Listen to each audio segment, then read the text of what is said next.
Clerk, call the roll, please. Steve Carrianen. Kay Wilson. Steve Longtime. Stacy Hessel. Randy Newman. Mark Helwig. Jim Miller. Marshall Savitsky. He's virtual. Jim Evans. Here. Chuck Van Etten. Jeff Haney. John Righeimer. Ron Kinsley. Here. Ron Buckholz. Present. John Minto. You have a quorum. At this time, we're going to present the Civil Air Patrol is going to present the colors. They have rifles with them. The rifles have been checked. Everything is clean.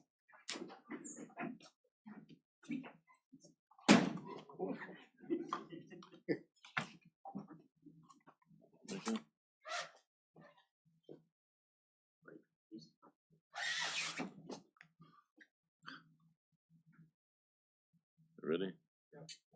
Here's the flags, obviously. I pledge allegiance to the flag of the United States of America, to the republic for which it stands, one nation, under God, indivisible, and liberty and justice for all. Thank you.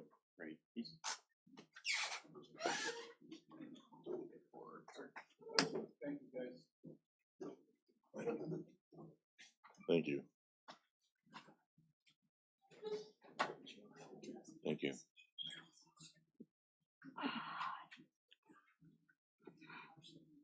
Number 6, clarification compliance open meeting laws. This meeting was noticed to the media and public as required by section 19.84 of the Wisconsin statutes. Thank you. Number 7, meeting agenda. The agenda is set. Number 8 is public comment. At this time, members of the public will be given an opportunity to address the board. Please adhere to the following addresses when we address the board. The comments we kept to 3 minutes. State your name and address, and the total time used could be 30 minutes. First person is Gina Chapman. Chapik, thank you. Good evening. My name is Ginny Chabek and I live at 12149W Hildreth Road. 2 things I want to mention to you all this evening. First of all, the Town of Round Lake Plan Commission approved a motion to support the data center moratorium. The town board did not have an agenda item, so that did not get forwarded to you. So that's just an FYI. Regarding the proposed rule change for amendment resolution agenda item 12, the attempt to eliminate non-resident taxpayer voices from public comment and board and committee meetings in Sawyer County is unnecessary, exclusionary, and contrary to the principles of open, accountable local government. Restricting non-residents from speaking would deprive the board of useful information and perspectives from people affected by county policy. Frankly, these proceedings would benefit from more active engagement from the public than less. The county already has rules for orderly, efficient meetings, including time limits, a sign-up process, and required standard for comments. Excluding an entire class of taxpayers is unnecessary. All elected officials are obligated to listen to all people who are materially affected by their decisions. Please keep the public comment process open, fair, and inclusive. Thank you for your time and consideration this evening. Thank you. Hazel, John Jack. thank you. I'm Hazel John Jack. I live at 10855A Havenwood Lane in Hayward. And I own property in Bass Lake, 1511W Wintergreen Lane. I'm glad she started out because I won't need to say those things. When I think of these county board meetings and especially zoning meetings, I am disturbed by what a small part of the community is represented. And now, if people who even are paying taxes, I would go beyond people who no longer pay taxes or never have paid taxes, and beings who have never paid taxes should also be considered. I was so touched when Mike Dombeck, who was the land management person for the United States for 25 years, spoke at the library. He didn't speak for somebody who was going to make money or who wanted to have more power. He spoke for land itself. And he brought up when Republican presidents had done good things for the earth, and when Democrats had also. So anyway, I wish we would get away from what is going to help in the very near future to make somebody money or have more power, and to think of the whole community.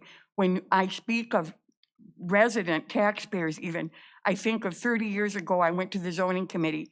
The person who was living in the person's house next to where non-metallic mining was going to be, he was an employee of the person who wanted that gravel pit. And I didn't own the house right there, but I had lived in that community from my birth date of 1944. So anyway, I'm hoping that you open up what is done here to be more than just the people who currently have power trying to keep power. And in terms of legal counsel, when I've heard the legal counsel speak here, it seems to be almost protecting the county board rather than protecting the county beings, the humans, the others. I think when we're discussing something like a mine, we should think about who has lived there, who had grandparents who lived there and lived off that land. They might even be dead, but remember what that meant to them. And some lake association that decides it would like to just have richer people who live right on the water make the decisions as to what zoning should be. That isn't fair. We got to think of the people who have cared about the earth and who have lived here and who know what is also going to happen in the future for their children. So I'm hoping you do not limit, that you even increase the people who are lawyers for the companies that want to do something. They have people that are being paid to look for any way that they can have power rather than the community members. So I guess I'll end with just Native Americans for the Haudenosaunee. They had men were the typical people who represented the county board. I see we have 2 women here, and I'm glad.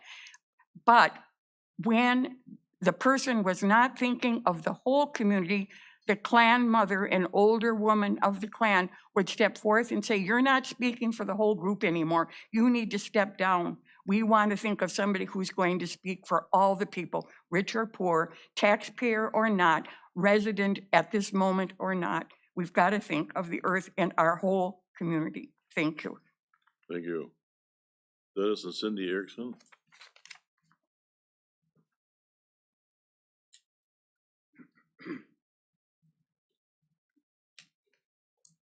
Dennis Erickson, 15499W Leo's Road. And I'm to speak on the Ready Mix. Is that up now? The Ready Mix. The Ready Mix. I was told that was canceled, so. Jay's gonna bring that up in his zoning report, Mr. Chairman. So, I mean, if the chair's okay with it, you can speak on it, but if it's gonna be dismissed, they did. well, then it's probably useless. You can speak on it if you wish, Dennis. Well, okay.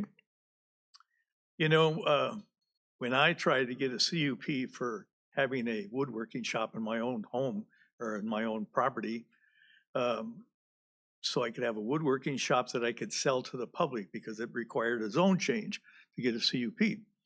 So I got there and we were asked numerous questions.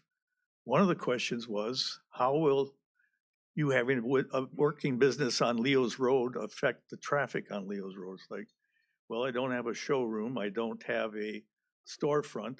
People bring a piece of furniture to be repaired. I repaired it, they pick it up. Or they have an idea that they want built and we build it. And they come and pick it up. They saw no problem with it. The next question was noise. What kind of noise is my business going to make that would negatively affect my neighbors?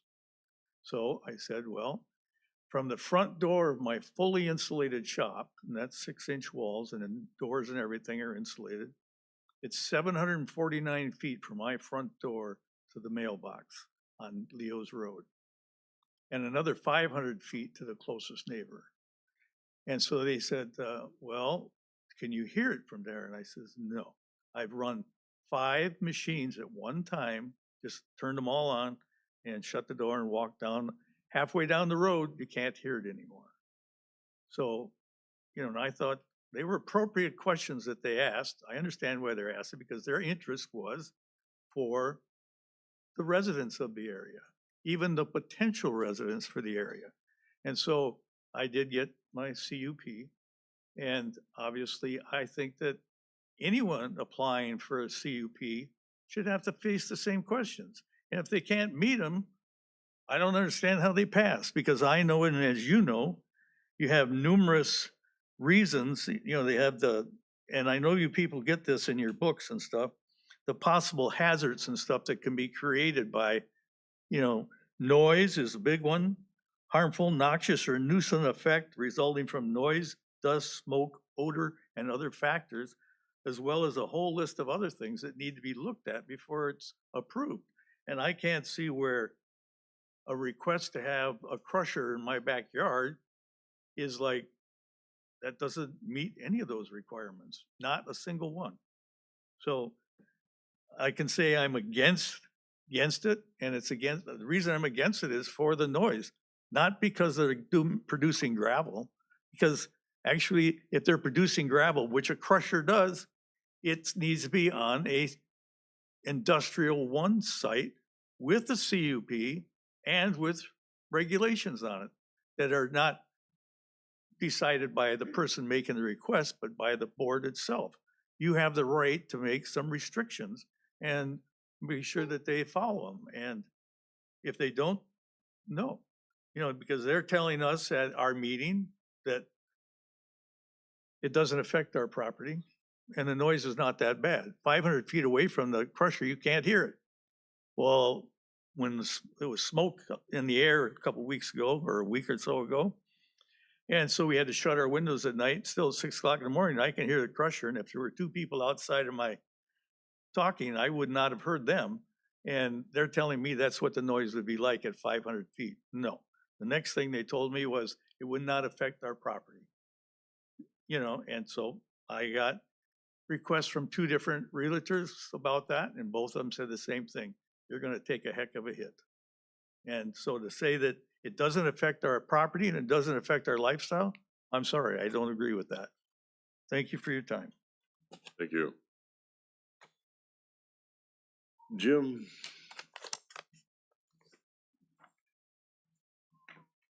Hello, my name is Jim Sasniak.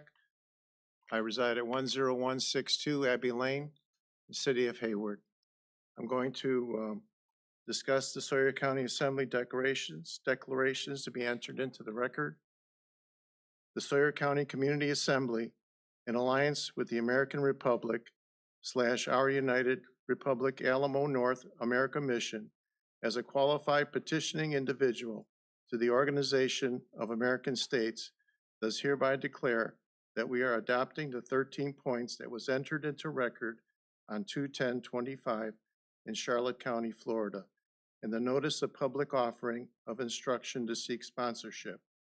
We have provided each member and the clerk with a true copy of the aforementioned documents. 1, notice entered into the public record on 2/10/2025 to the Charlotte County Board of County Commissioners in Charlotte County, Florida. 2, notarized copy of the public offering to petition, bestowed duty to seek sponsorship to the Charlotte County Community Area, Florida State formal invite to party for your county and or municipality in the United States of America. We of the Sawyer County Community Assembly declare that 1, all private qualified individual primary residences without encumbrances shall be moved out of the public and into a private North American holding company administered by appointed local community delegated individuals and no longer taxable under domestic law and equity courts, with the assistance and guardianship of the United States Military Judge Advocate Generals. 2, an American veteran militia will be established and regulated by the United States Marine Corps Division Street. I yield until the next individual will speak. Thank you. Danielle Dale, Danielle Dale, reside at 10978 North Round Lake School Road. I will continue with the 13 points. 3, all public service and private for public service facilities, spaces, and judiciaries will be operated in conjunction with the United States Military Judge Advocates with capacities to include U.S. military and state guard territory mechanisms of agency. 4, domestic law enforcement and emergency incident services will be nationalized centrally to be coordinated with the United States military through the War Department, National Intelligence Agency, National Security Agency, and Central Intelligence Agency, etc. 5, healthcare and general welfare origins will descend to a private-public community establishment level for individual assistance. 6, schooling and education shall be reorganized into a trifold national defense, state workforce, and community-governed social and civic-based system. 7, all public land and holdings will be transferred to a private-public community council for administration, also with the assistance of the United States Military Judge Advocates. 8, the current and future political corporate charters, commissions, boards, and assembly entities will be deemed foreign United States federal per Article 1 for profit and shall be operated with mechanisms through either the United States Navy for maritime revenue and or the United States Coast Guard for Admiralty Commercial per Article 4 with the consistent presence of the United States Marine Corps Division Sea Authenticator. I yield until the next person presents. Randy Etchison,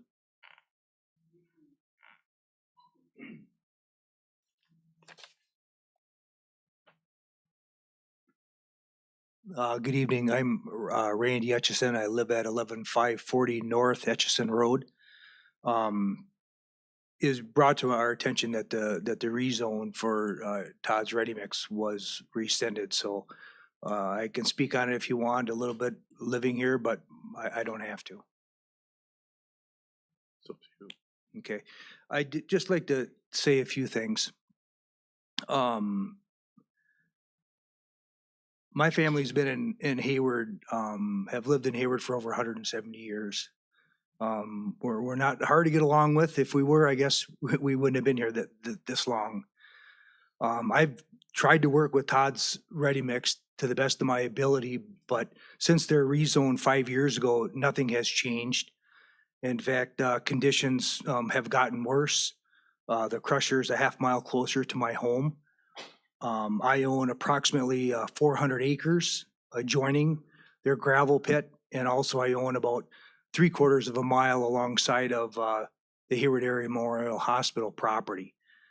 The hospital uses my property for hiking and biking, for cross-country skiing in the wintertime. Todd's Ready Mix has 400 acres. 320 acres of that have been clear cut, or basically looks like a bomb has been dropped. Out of the 400 acres that they own, 80 acres of that is left, and that was the 80 acres that they tried or wanted to rezone for gravel. They have approximately 12 years of gravel left on the 320 acres that they have remaining. I've asked them to finish mining the gravel off from that property and start a reclamation plan. Out of that 320 acres, about 20 acres of it have been reclaimed. And that 20 acres that's been reclaimed, just a little bit of black dirt has been sprinkled over the top of the ground. Nothing has been reforested. So out of 320 acres of land that was wooded and forested, there's no forest there at all anymore. Only 80 acres that is left that is forested is the 80 acres that they tried to rezone. I guess in closing, I'd like to say, I have more gravel on my property than what they have left. And I told them that I'm willing to work with them. I understand we need blacktop, but we need gravel, we need concrete. I get it. But let's extract what you have left out of the 320 acres and start to reclaim that property before we decimate any more land. So appreciate your time. Thank you very much. Thank you. Heather,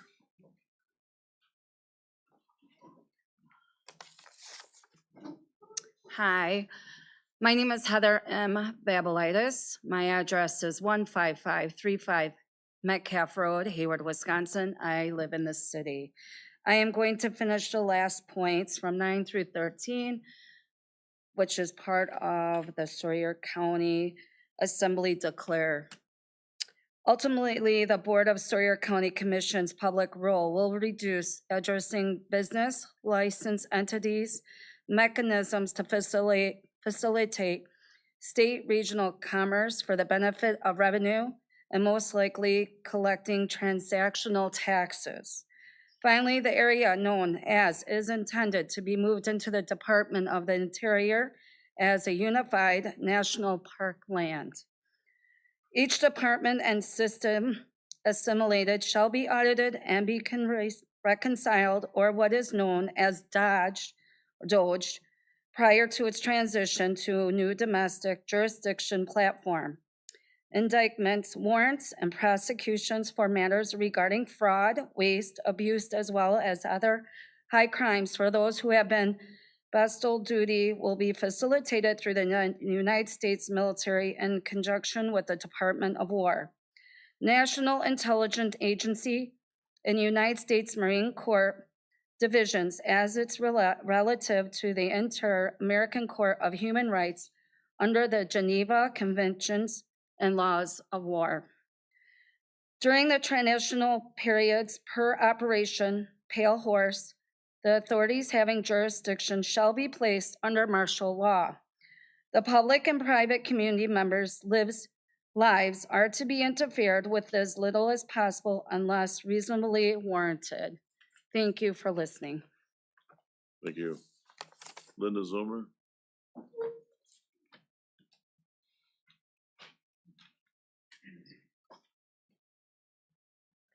Good evening, Linda Zolmer, resident of the village of Birchwood, but for some zoning matters, I would be a resident of the town of Edgewater in Sawyer County. I want to speak to agenda items number 11 and 12 this evening. On agenda number 11B, I understand the removal reasons for taking a supervisor off economic development in UW Extension. Anyone who saw the one meeting where the gentleman who's building the big, beautiful brick building at the corner of 27 and 63, how he was addressed at that meeting, I believe that supervisor would best serve on another committee, but being that she also serves on a school board, I would think that Health and Human Services would be a better committee, especially since that committee has a problem getting a quorum. And then as far as an appointment to the zoning committee, I believe that the county needs to be geographically represented, and which is why it's always been good to have a representative from Winter if we could. Appointing another Hayward area county supervisor concentrates all the decision-making in one area of the county primarily. There are already 3 zoning committee members, I believe, that serve on town boards where there's potential conflict of conflicts of interest. And then I believe too that zoning committee members need to uphold the ordinances. And if you don't believe in ordinances, then you should probably think twice about a personal conflict of interest and not advise people to annex into the city to avoid county zoning.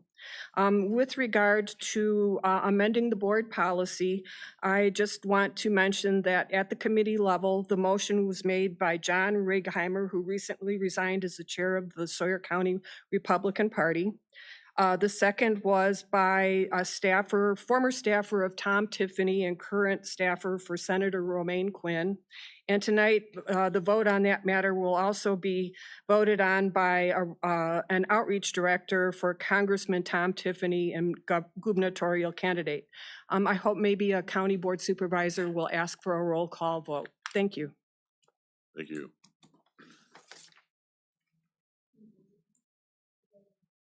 You have that other letter. One last public comment. We received a letter from Mr. Martin Hansen, who is opposed to amending the county board policy to restrict public comment to residents of Sawyer County on the basis that property owners who pay a lot of taxes should be represented also. Thank you. Is anybody online?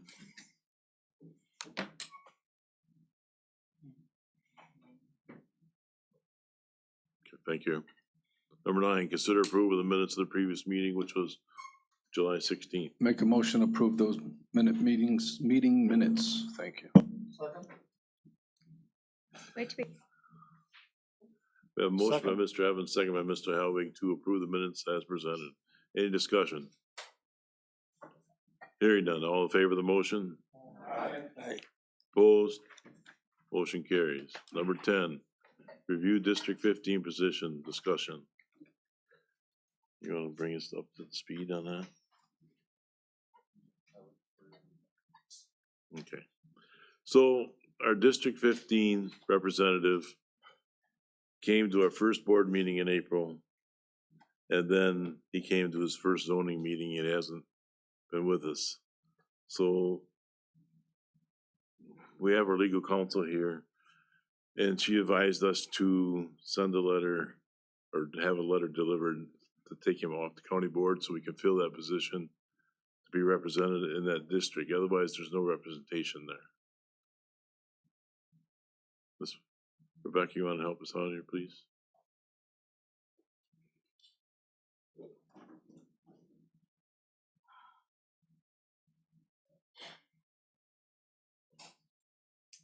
Well, good evening, everyone. I'm Rebecca Roker from Atolis Law. It's great to see you all in person and not virtually.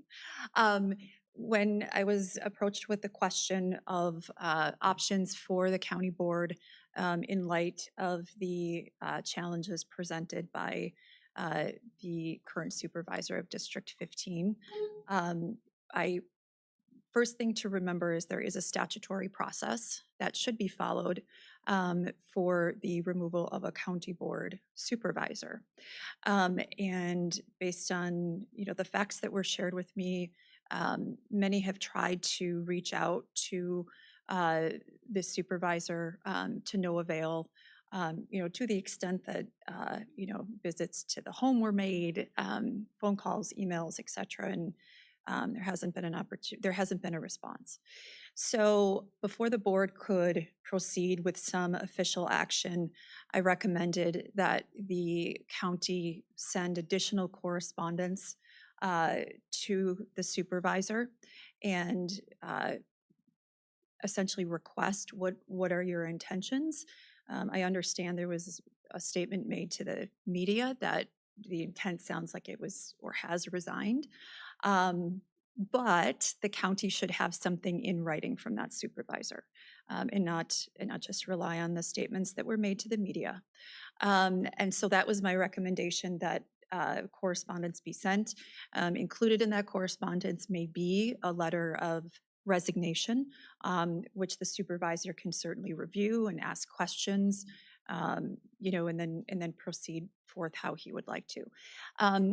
If at that point there's still no response from the supervisor, then I would recommend that the board proceed with the removal procedures that are set forth in the statute. But it would sure be nice not to have to go through that formal process if it's just a matter of miscommunication. Thank you. Mm-hmm. What's the wishes of the board? Mr. Buckles. Mr. Chairman, for a few of you board members, I'm sure you read the paper. There was a big write-up in this last week's paper, and Mr. Kinsley and myself and the county clerk has reached out to Supervisor Minto. I did talk to him. He was going to reach out to Mr. Kinsley, which he has not. I just believe that this supervisor has no interest in representing that district down there. I would be willing to work with the processor to hand deliver whatever's necessary for him. And maybe Mr. Minto don't know much about the resignation process. There's people willing to help him. I said I would help him at one time for anything he needed on the county board. But I tried to reach back out to him again. He does not return my calls. So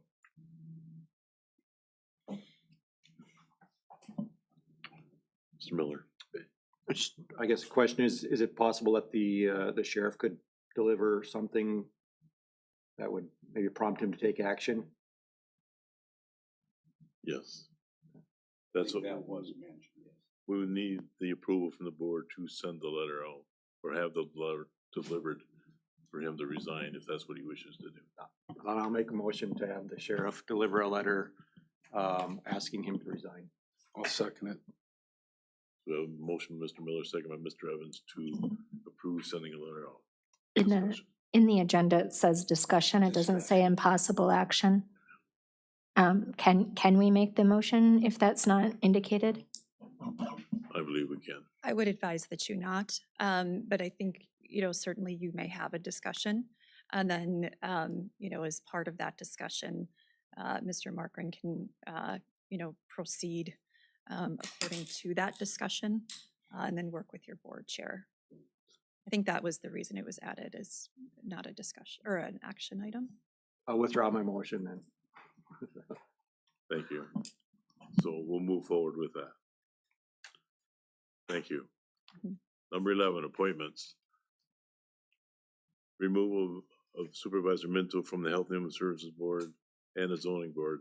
I have the authority to do that with the approval of this board. So we might as well remove them from these committees. Are you making that motion? I'm not making the motion. I'm asking the board to, Well, that's what I would like to do, is remove them so we can move forward with items. But I need the board's approval to do that. I'll make a motion to remove Supervisor Minto from HHS and the zoning committee. Second that. Mr. Van Etten, seconds. So we have a motion by Mr. Evans, second by Mr. Van Etten to remove Mr. Minto from the Health and Human Services and Zoning Committee. Any discussion? Hearing none. Yes.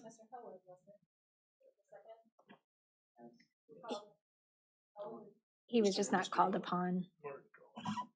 Mark called it, but he wasn't called upon. I have a question. Yes.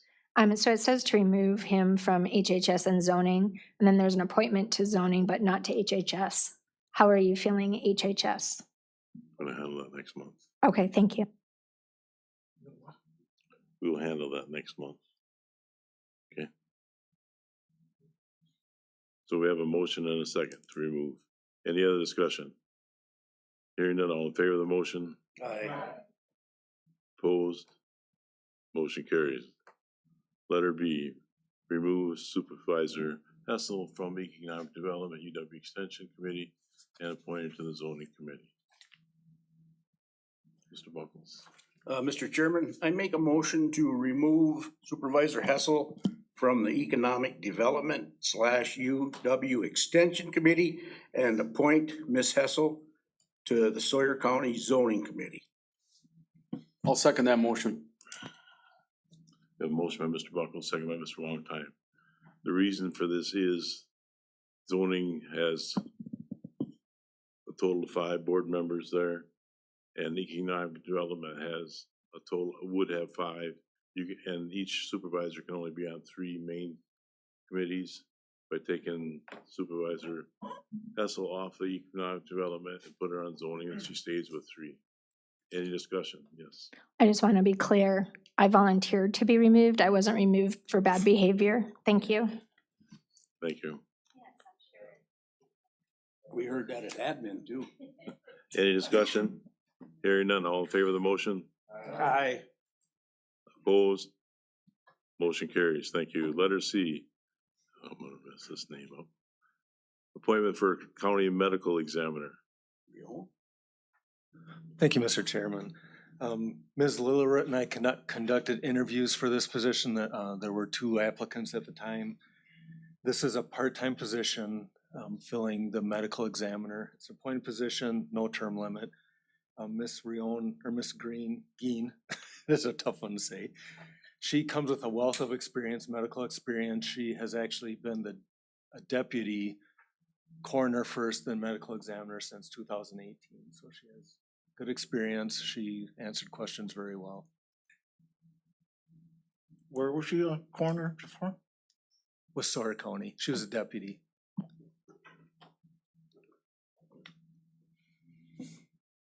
Mr. Newman.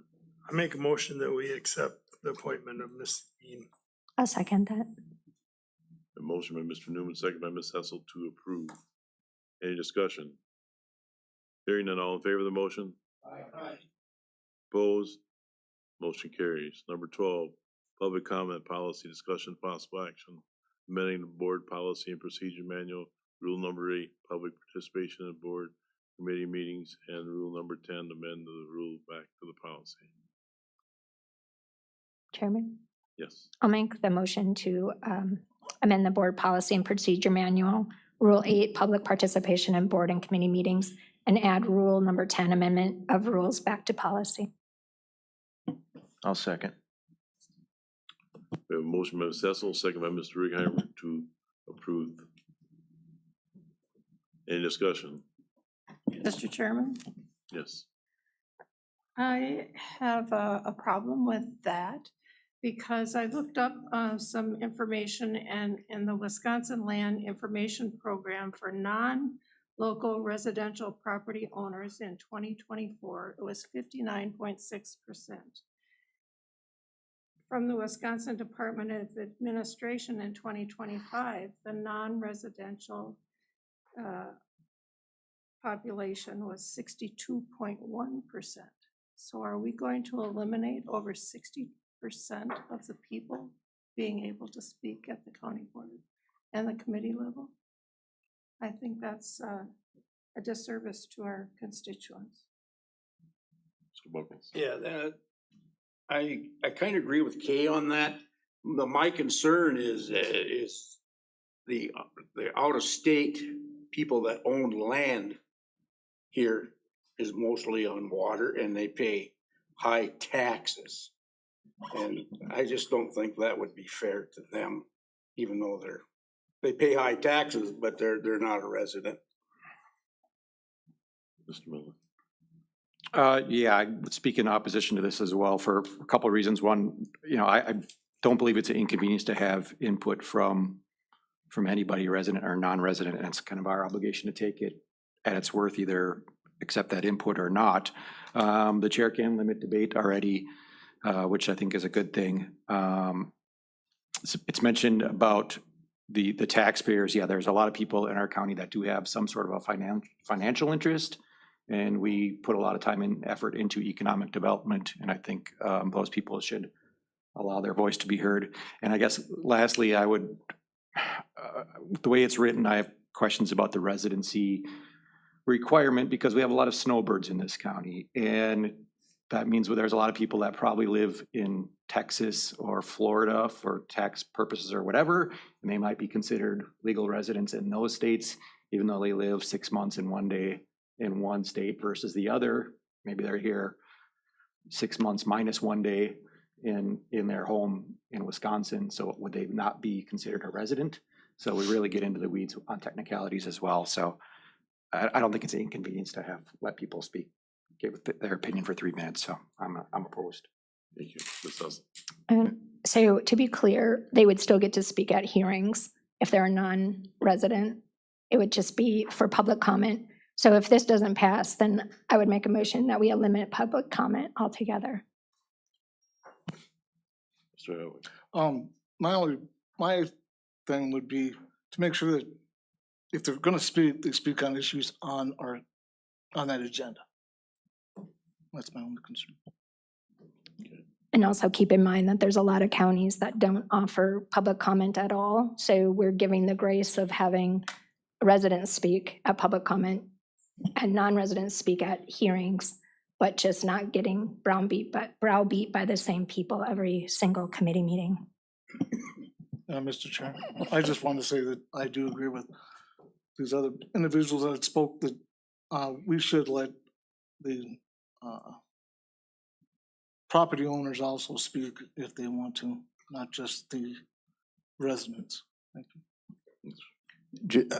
Just to make it so everybody's clear, in case you misunderstand, that it's not a law that the public has to speak. So we are letting the citizens speak, the taxpayers speak.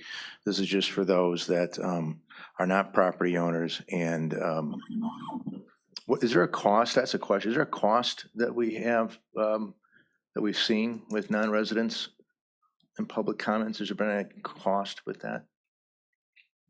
How do you mean?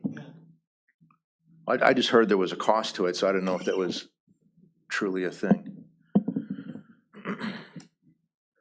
Like for open records requests or things of that nature Well, after? That would be different. We can't limit open records. No, I was just trying, okay, but it's not the law that they have to speak. I would agree with Supervisor Hessel that if this doesn't pass, maybe we should consider eliminating public comment altogether and just on our decision to open it up for special items or when it is. So the exception would be that there's public comment, but hopefully this is a better way to do it. Mr. Evans. Since I was first elected to the Bass Lake Town Board, I've said over 1,000 times in public and everywhere else that I believe everybody should come to our meetings, always. At the town board, at the county level, I believe in public participation, and I'm a firm believer of that, so I would oppose it. Ms. Wilson. I too am a firm believer in public participation, because how else are we gonna know what the people are thinking? I don't want them calling me on the telephone. We all need to hear what people think about issues that are facing the county. I think 2 points.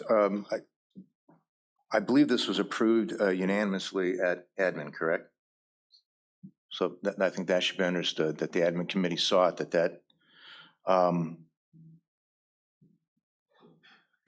don't want to have to, I'll just say that I think this, it's kind of a unique situation. I don't recall a lot of out of non-residents speaking at public comment. I think it's rare. That's just going off in memory. I just posed that question to all you. How often we have non-residents coming in here and speaking. I think it's a rare occasion. I think this is a slippery slope.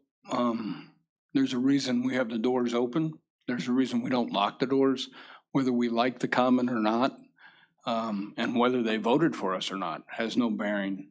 We're a courthouse. We need to be open, and we need to listen to what people have to say. All right. Anybody else care to speak? Yes. As John said, that there may not be very many landowners that come and speak. The thing is, if we change this, then they wouldn't have the opportunity at all. And as numerous people on this board have already spoken, saying that they are for public comments, and that's exactly like Kay said. That's exactly what we're here for. We got to get the public's what their thoughts are, so we can act on them accordingly, not just go, oh, okay, I want to pass that, or I want this to happen. We have to have the public's comments. Thank you, Kay. Anybody else? You want to do a roll call vote? The chair's asked for a roll call vote. Is there, okay, we have a motion. You should say this, but we have a motion on the floor and a second. And now we'll take a roll call vote on the question of should public comment, let me see, I have to rephrase that. We'll go with what's printed on the agenda to revise or amend the board policy and rules. Let me ask one other question though. As far as what's before the board, adding Rule 10 back in is the other thing. That was like a 1 or 2 sentence thing about procedure needing a 2/3 vote. That one has nothing to do with this, but they're part of the same motion. So before we take the roll call vote on number 8, we also have number 10, which is that little piece that corporate counsel recommended be added back in. Can someone else look at that? You guys have that in front of you? It's on the agenda that same way, right? So, okay, well, then we're gonna have to revisit 10 because it probably should be added back in. Okay, so the motion is, as was stated, this whole thing, that both pieces, 8 and 10. Okay, roll call vote. Steve Carrianen? Kay Wilson, Steve Longtine, No. Stacy Hessel, Yes. Randy Newman, Yes. Mark Helwig, Jim Miller, No. Marshall Savitsky, No. Jim Evans, No. Chuck Van Etten, No. Jeff Haney, No. John Righeimer, Yes. Ron Kinsley, Yes. Ron Buckholz, No. John Minto is absent. Okay, so the motion did not carry, let's see, 1, 2. There were 4 ayes and 1, 2, 3, 4, 5, 6, 7, 8, 9, 10. Jeff, did 10 you get a no's. vote? Okay, so the motion failed.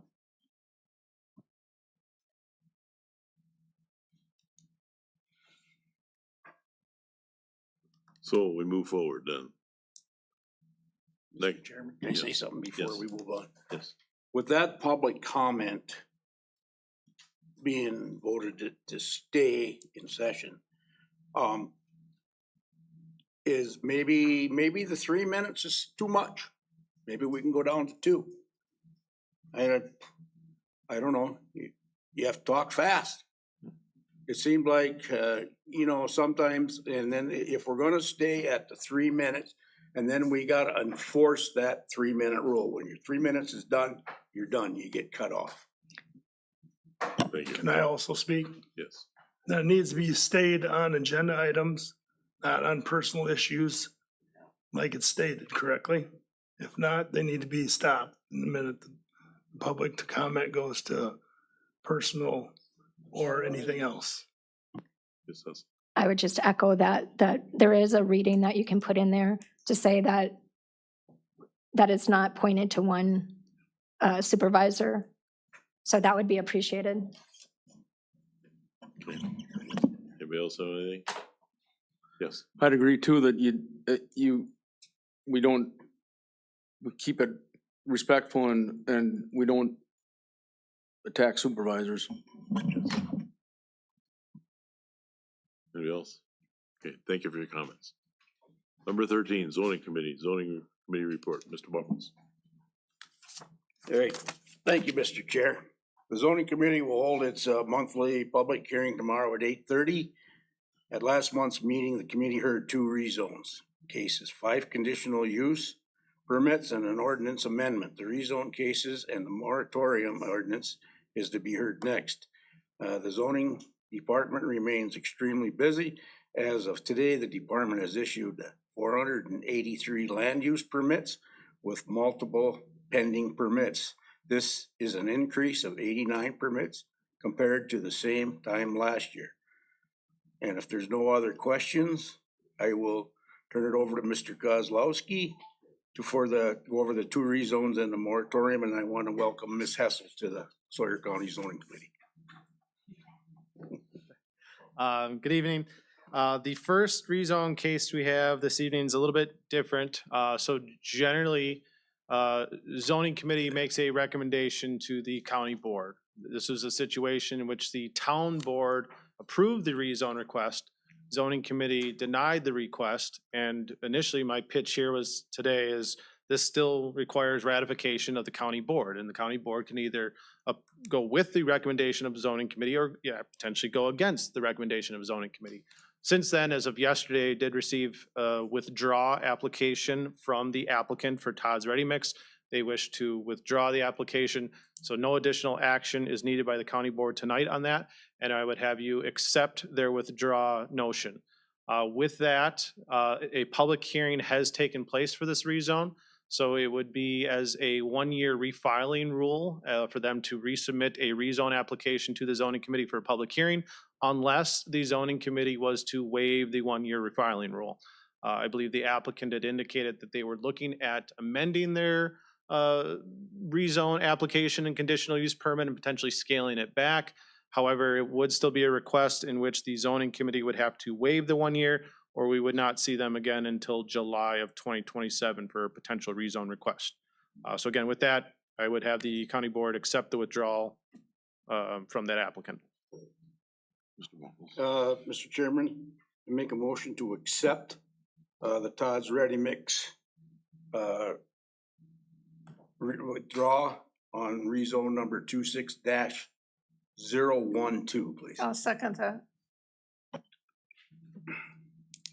We have a motion by Mr. Buckles, second by Ms. Wilson to accept the withdrawal of Todd's Ready Mix. Any discussion? Hearing none, all in favor of the motion? Aye. Opposed? Motion carries. Letter C. This is for rezone number 26-013. This is O'Brien Hill Property LLC. The request is to rezone approximately 5 acres of agricultural 1 to residential recreational 1. It does say R1 on your agenda. It should be RR1. I believe the resolution is correct, though. This is a situation in which the property is currently zoned agricultural. Agricultural zone districts require 5-acre minimum. In conversations with the applicant, they are wanting to sell some additional land to the neighbor to the south who has a pending garage that is over the property line, but he's not able to sell any of that land when it's still zoned as a 5-acre minimum agricultural zone lot. So he has requested a rezone to put that into RR1, which has lesser dimensional requirements for the lot, so he can then sell some land to the adjacent property owner. As part of the town of Hayward, they have approved the request as part of their town board meeting on July 14th. There were 8 notification letters sent out to adjacent property owners. 0 additional comments were received. There was no objections at the public hearing process, and at the zoning committee public hearing, it was recommended as a vote of 5-0. The findings of facts is included in my staff report. Make a motion to approve? I'll second that. Motion by Mr. Helwig, second by Mr. Longtime to approve. Any discussion? Hearing none, all in favor of the motion? Aye. Opposed? Motion carries. Letter D, data center. This is a proposal for an ordinance amendment as a data center and associated infrastructure moratorium. A few months ago, there was a proposed data center ordinance language that came in front of this county board. And I believe it was Mr. Van Etten that kind of brought up the fact of, well, what do we do with these head end buildings? How do those work into this process? So we, postponed that discussion here, brought it back to zoning committee, and, zoning committee further looked at that and said, you know what? We're not trying to prevent the headworks units or head end buildings. We do need those types of infrastructures for telecommunication, but it's, those larger scale data centers that we're potentially not comfortable with. Many other counties within Wisconsin are going through the same process, and that is for the potential moratorium. The purpose of the moratorium is then to provide the county with adequate time to review existing land use regulations and determine whether additional standards are necessary before data center development is considered. Data centers can involve significant buildings, electrical infrastructure, cooling systems, backup generators, access roads, utility improvements, and the works. The temporary moratorium would allow the county to review existing zoning and land use regulations, evaluate potential impacts to land use, natural resources, water resources, roads, utilities, and neighboring properties. We would be then able to determine whether additional zoning standards, setbacks, permitting requirements, and performance standards are appropriate or should be implemented. It would also give us time to review how other counties and municipalities are addressing data center development in Wisconsin. The proposed ordinance would establish an 18-month temporary moratorium on the development of data centers and associated infrastructure within Sawyer County. Again, this is not necessarily to permanently prohibit data centers, but it is a long-term planning effort on the county on what appropriate and proper regulations should be put in place. This was held at a public hearing process at the zoning committee level, and it was voted 5-0 to recommend approval of adoption of this moratorium ordinance. Wishes of the board.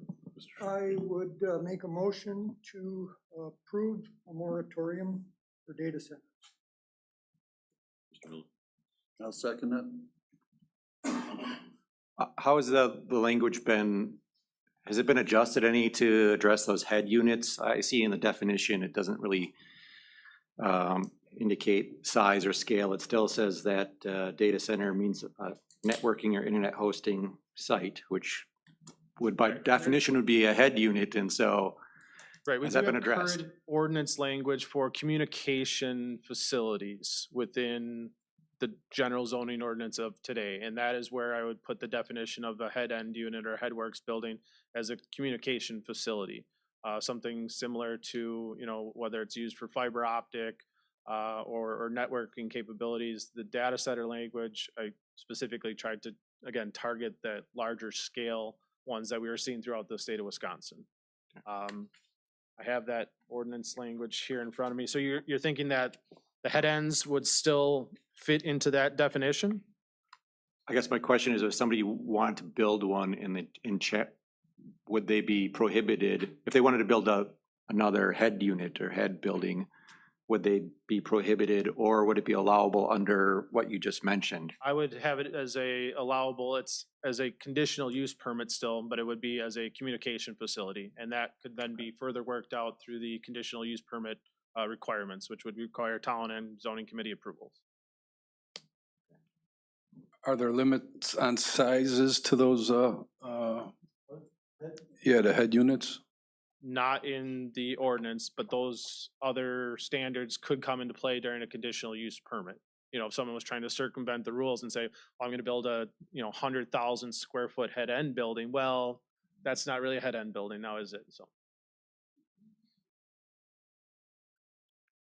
We have a motion by Mr. Kurian, second by Mr. Haney. Any other discussion? Hearing none, all in favor of the motion? Aye. Opposed? Motion carries. Thank you. Number 14, Public Works, Mr. Van Etten.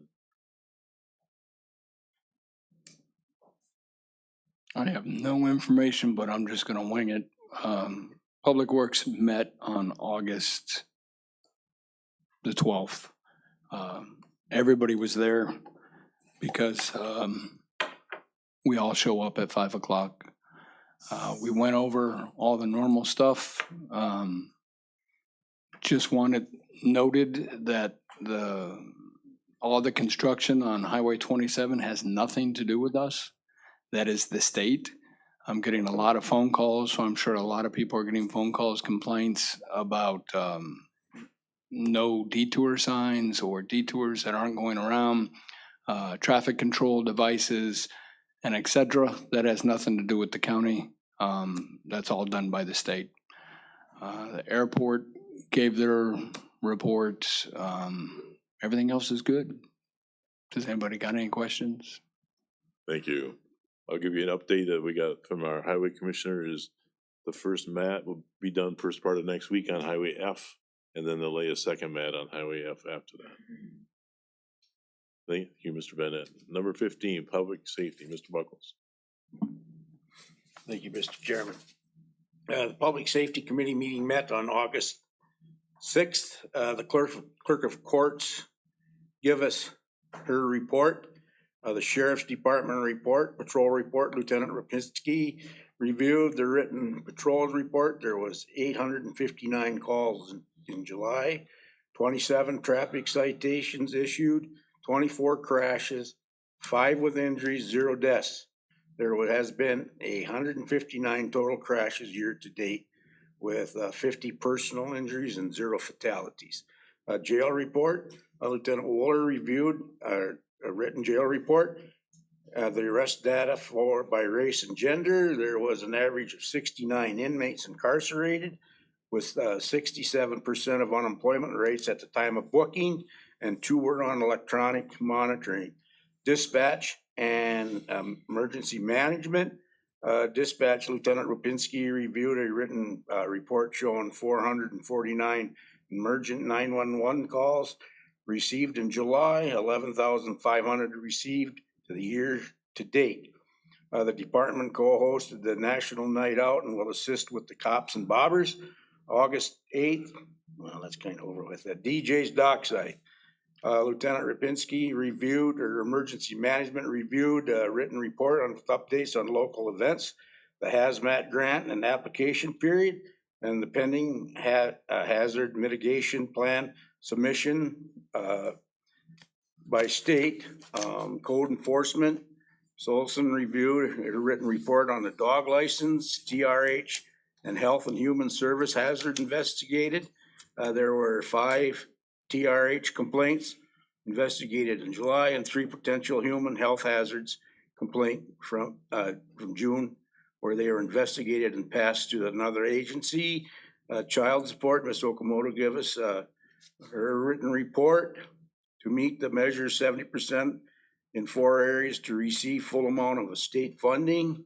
Emergency services, Mr. Fremmel presented a written report showing ambulance call volume, location, run times, and discussed the 2017 ambulance study with the committee and how the findings from study have been used to improve the delivery and tracking of emergency services in the county. There is a state and federal push to provide on-scene care coming in the near future, which will affect the department as early as 2028. And radio towers, Mr. Martin updated the committee on the status of the towers, which are still on schedule to be in operation by 2026. Criminal Justice Reporting Council, Mr. Martin reported that the CJCC meeting highlights Justice Point programs, including diversion and deflection, are having positive impacts on the county. Mr. Chairman, that ends my report. Thank you. Number 16, Land, Water, and Forestry. Mr. Carrion. Thank you, Mr. Chairman. Our Land, Water, and Forestry Committee met on August 12th. We heard from the Register of Deeds, mentioned their increase in income has been significant. Tapestry use especially is up. No major changes to their budget request for 27. Land Records and County Surveyor Department written report for the was provided. Kimberly Peterson has taken a different job. Chase Propson has been hired to replace Tristan Workus. The positions require a year or more to become fully trained, and the department is asking to maintain 3 employees to meet the workload. Surveyor written report was provided, and the surveyor has a CIP request for a $35,000 GPS receiver, as the old one is 20 years old and is on its last legs. Forestry, Mr. Peterson reported that 13 sales were active in July, and there is approximately $4.75 million in sold and uncut timber on file. And he also noted that they're well on target to meet their budget, $2 million sales for the year. Preliminary budget request, forestry expenses are primarily salaries, tree marking and fuel, which are not increasing by much. The ATV, UTV grant projects are budget neutral, and CIP requests include planting or replanting red pine at $500 an acre, and the process involves removing overstory canopies, which will generate $6,000 an acre and is part of the natural rotation cycle of forest management. Our second request is $9,000 for the hatchery park maintenance. DNR reports focused mainly on timber sale preparation, and it was noted hot, dry weather has increased fire danger concerns, and the public should follow permit requirements and check restrictions before burning. Recreational trails report by Mr. Davison reported that the trails are dry and dusty, and several projects are stalled because there's a lack of contractors to do the work, it seems. Trail ridership this year is up 50 to 75% over last year. The Zoning and Conservation Department report by Mr. Kozlowski reported that staff has been busy with pit inspections, and also in planning a Land, Water, and Forest Resource Committee fall tour on September 16th. Reporting format has been updated to reflect a land and water resource management plan goals and accomplishments. Resolution for a Healthy Lakes and Rivers program was approved unanimously by the committee. Preliminary 27 budget request for the conservation budget requests for dam inspections and repairs, including Fish Trap, Tiger Cap, Bruni, Billy Boy, and Birch Lake dams. Billy Boy Dam requires a $35,000 500-year flood event model analysis, and the Birch Lake Dam is 50% shared with Washburn County and needs repairs. Zoning budget reflects an increase for training, publications, and postage costs. Mr. Lehner gave treasurer's report and submitted a request for committee approval to accept bids lower than appraised value on tax deeded parcel, a tax deeded parcel, but since then, an accepted offer of $565,000 was received for the property, so the request has been withdrawn. And board appointed committee updates. Ms. Wilson reported that the Callahan Mud Lake District held their second meeting and is planning a joint meeting with the DNR, the county, and the town of Round Lake to discuss a dam hazard analysis. And Mr. Savitsky noted that the city Rotary meeting with Bill Johnson is scheduled for September 2nd at noon at the social to discuss the biofuel plant project. That concludes my report. Thank you. Number 17, Finance Committee.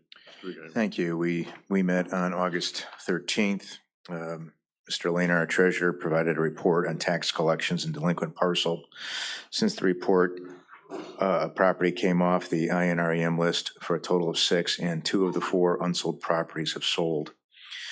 For Finance Department review, we reviewed the monthly sales taxes, revenues, budget performance for July 26 and July CIP purchases. We got an update on 27 budget. Ms.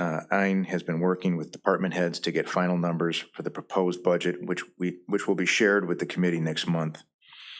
On department financial updates, we reviewed the county clerk department, the July 26 financials for the county clerk department, which is on track for this year, 26. We also reviewed the financials for the Treasury Department, which is also on track for 26. For Register of Deeds Department, Ms. Ein reviewed the 26 financials for the ROD Department, which is reflecting strong revenues and lower expenses so far in 26 due to staff turnover. For the investment review and update, the June investment report was provided. Interest rates are holding above 3%. The county CD investments are still exceeding 25 returns. Mr. Markran noted that the interest rate revenue will drop once the funds held in the accounts are expended for the radio tower upgrade. And that ends my report. Thank you. Number 18, Health and Human Services Director, Ms. Wilson. Thank you, Mr. Chairman. The Health and Human Services Board met on August 6th this month. Let's see. Mr. Markran presented a mental health funding resolution that we'll discuss later, and it was approved for recommendation to the county board with a motion without a negative vote. Ms. Gauger provided updates on the LCO Health Clinic. The health fair was August 10th. Recovery services, men's sober living, emergency shelters, and shared tribe concerns about adult long-term care resources. A construction of a nursing home is being planned in the next 2 years. A drug trends and human trafficking presentation is set for August 19th at the Seven Winds Casino. The Senior Resource Center board report was provided, and they also provided us with their updated bylaws. The Aging and Disability Resource Center, Ms. Lyons updated the committee on staffing. Kim Hill was hired as a dementia care specialist, and Ashley Miller is the new ADRC supervisor and adult protective services director. The adult long-term care report was provided, indicating that there have been recent Chapter 55 transitioning into assisted living. There has been 20 new referrals with 46 active clients. In the protective services, there were 12 cases in June. 2 were for financial, 5 were for self-neglect, 2 for mental health, and 1 for abuse. and 2 for dementia guardianship. Behavioral health, a written report was provided. Ms. Lyons shared updates from a substance use and abuse conference she's attending at the time.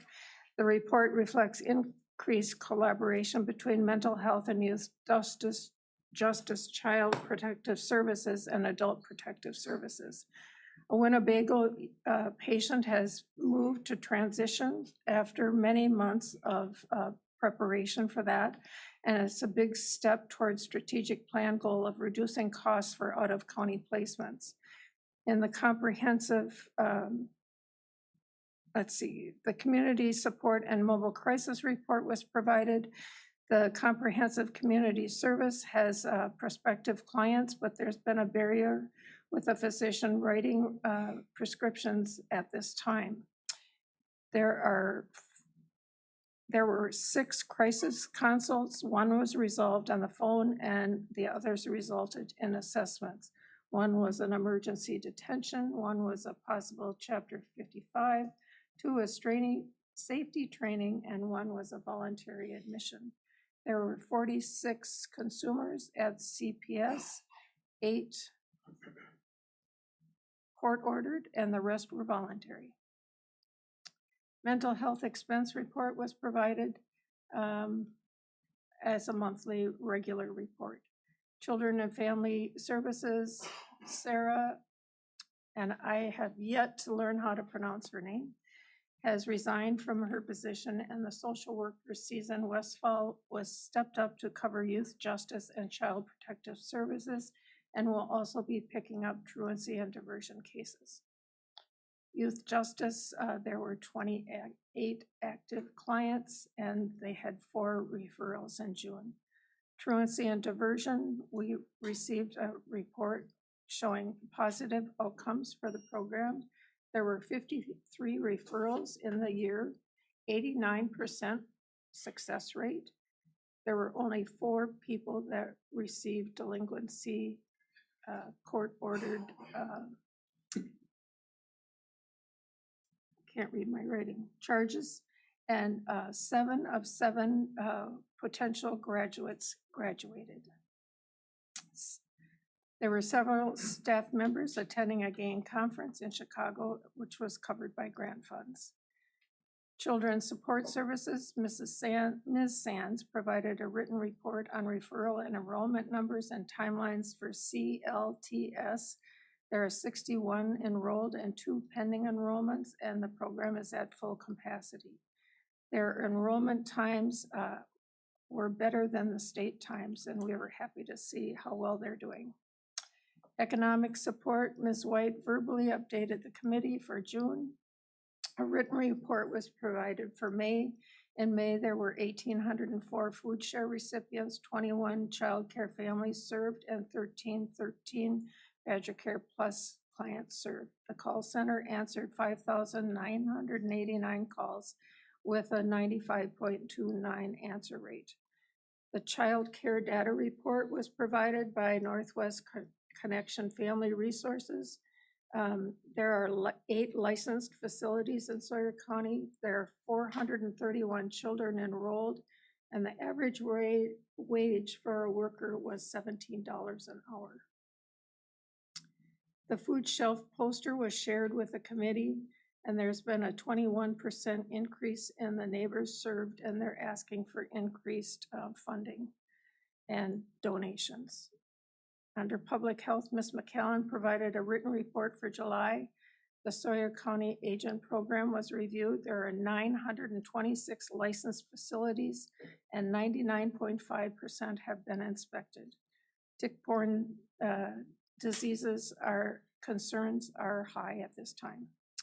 And Mr. Markran presented a public health funding resolution that is currently being adopted by other counties to request additional state funding for mandated services, and we'll be discussing that as well. Ms. Lyons provided the fiscal reports. HHS received additional proceeds from leftover grant program. We were happy to get $115,000 for community support programs, $7,500 for prevention, and $7,500 for treatment and recovery services. And that will be applied to cover expenditures in those budget areas. That's the end of my report. Thank you. We have letter B, resolution 2026 mental health funding. Mr. Markman. Thank you, Mr. Chairman. This first resolution before you is to ask the state to provide more funding for community support program and mobile crisis. These are currently supported through Medicare, medical assistance. This is asking the state to backfill with general revenue funds to make it kind of in line more with community support service program, which we talk about a lot, CCS. That one is funded fully through Medicare. So the funding source will be a little different, but asking it to be treated very similarly. These programs really help interventions on the front end that cut costs down the road. It helps with people in their home, getting them stabilized, reducing emergency visits, helping out with law enforcement, and also our high cost out of county placements. They can kind of intervene before that happens. So this resolution would go on to the people that make the decisions. Mr. Miller. Mr. Chair, I move to approve. I'll second. Oh, go ahead. I'm sorry. We have a motion by Mr. Miller, second by Ms. Tessel to approve.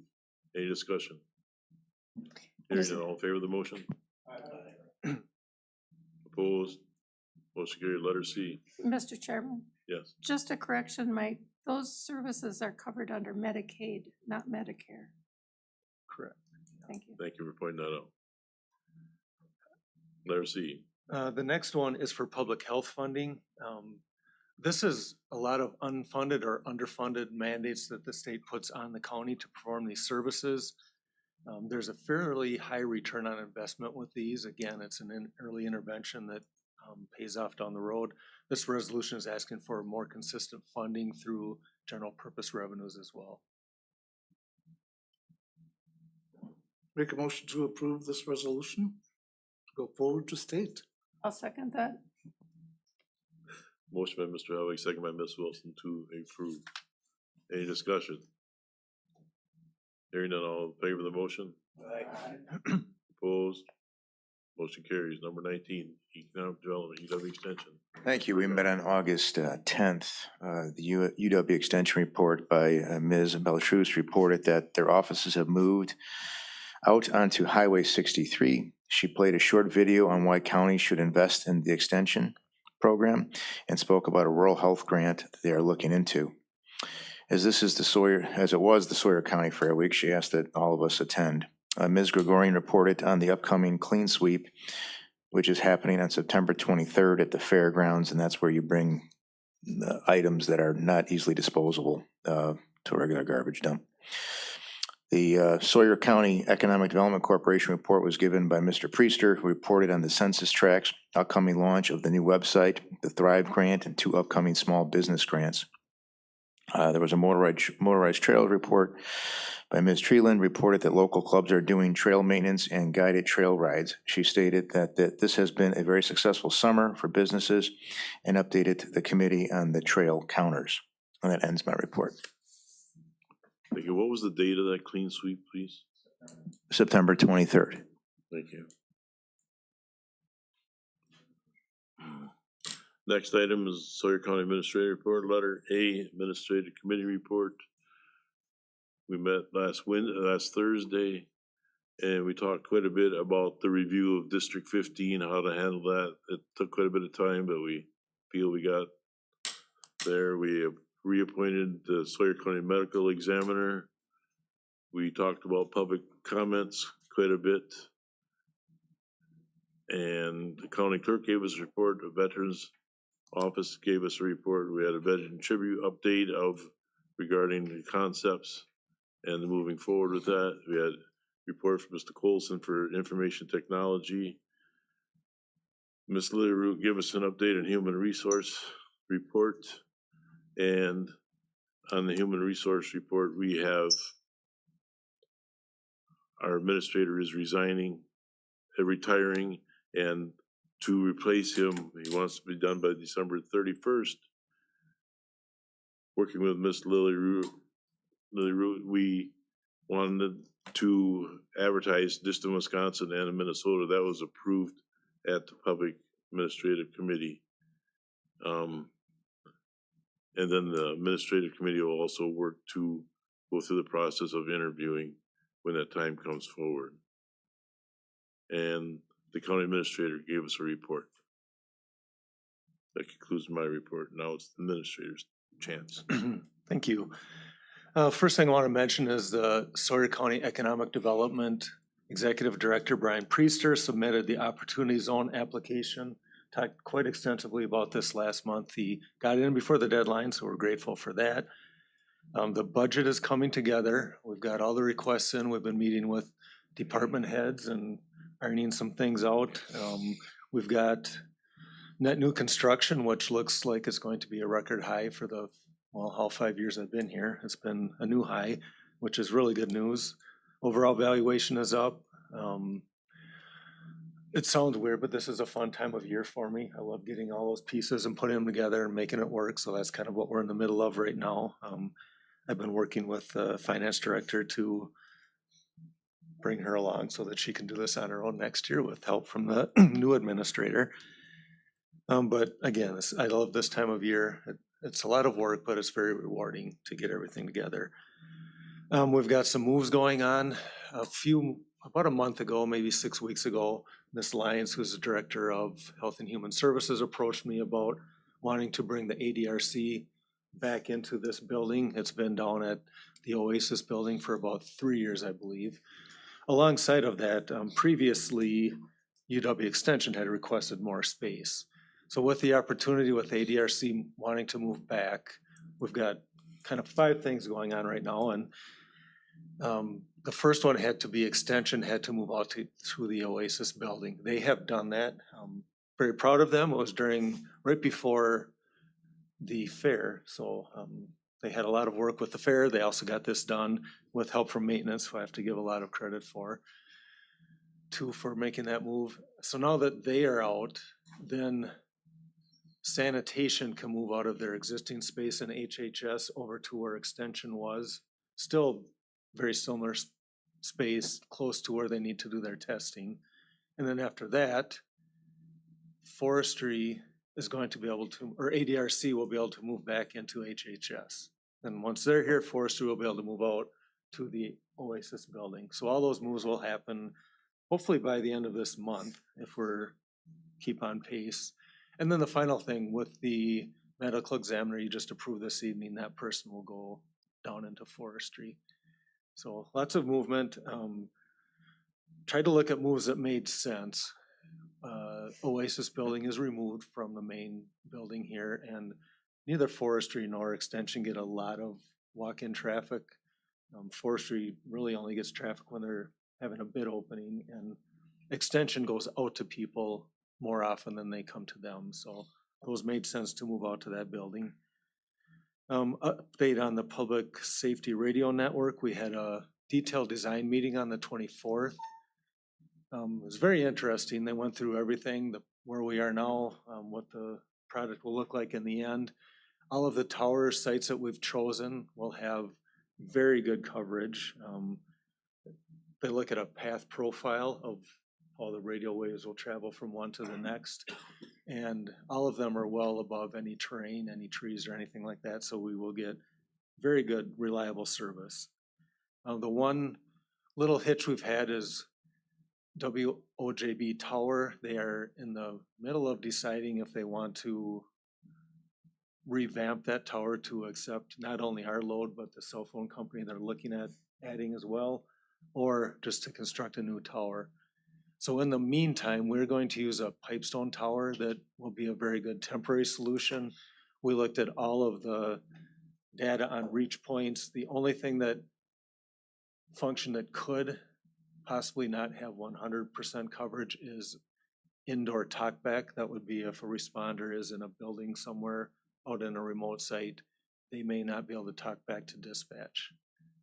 It will only be in a building and it's not even certain. They're just being very conservative in their estimates, and they say that could be an issue with some not very populated areas.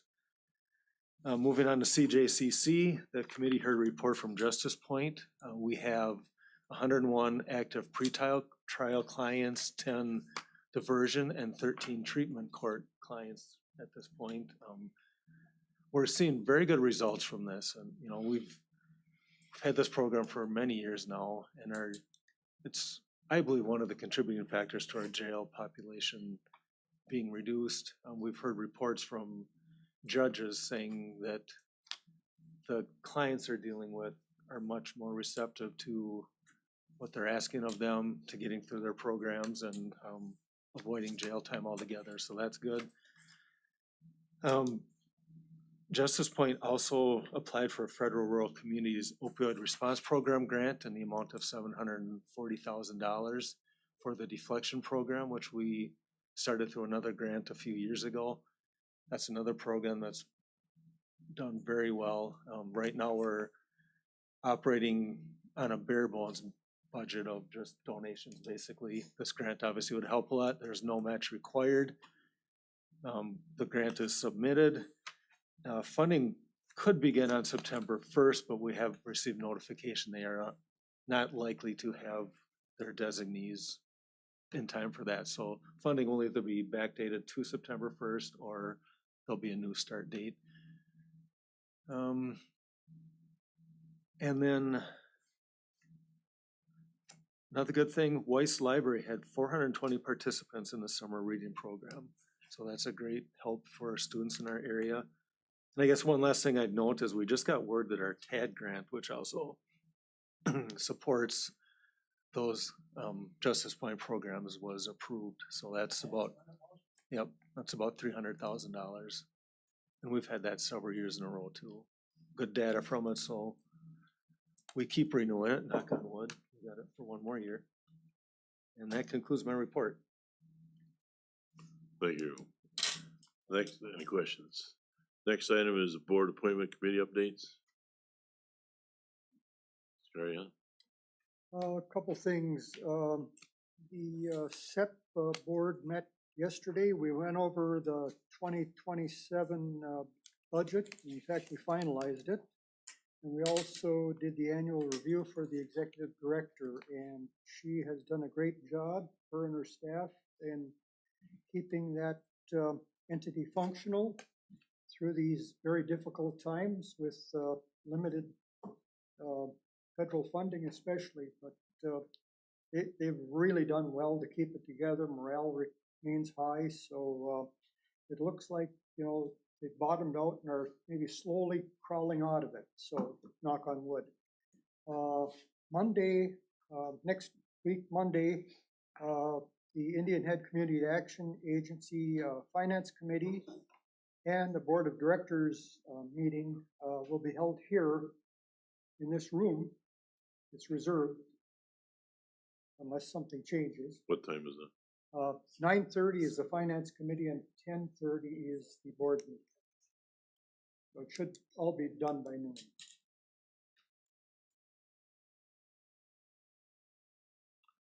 Ms. Hassel.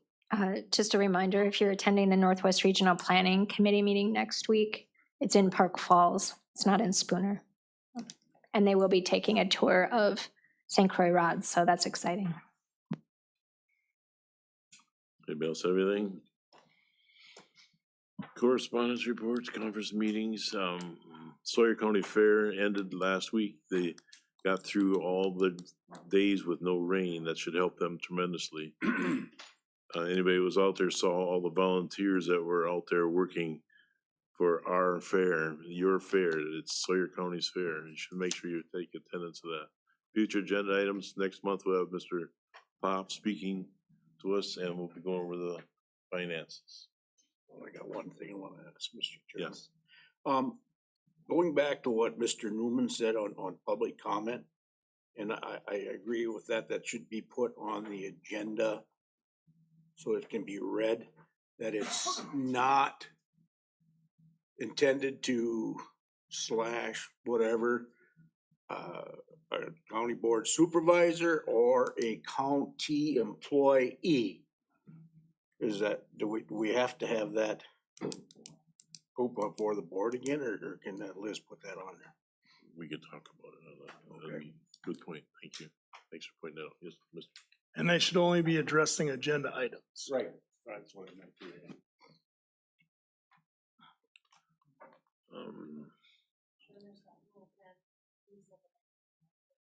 Yeah. Make sure we get all that on the agenda. Anybody else have anything else?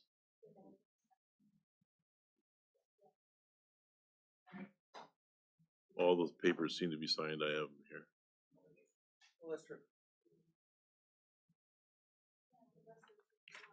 No, everything was signed. Okay, so everybody has everything signed.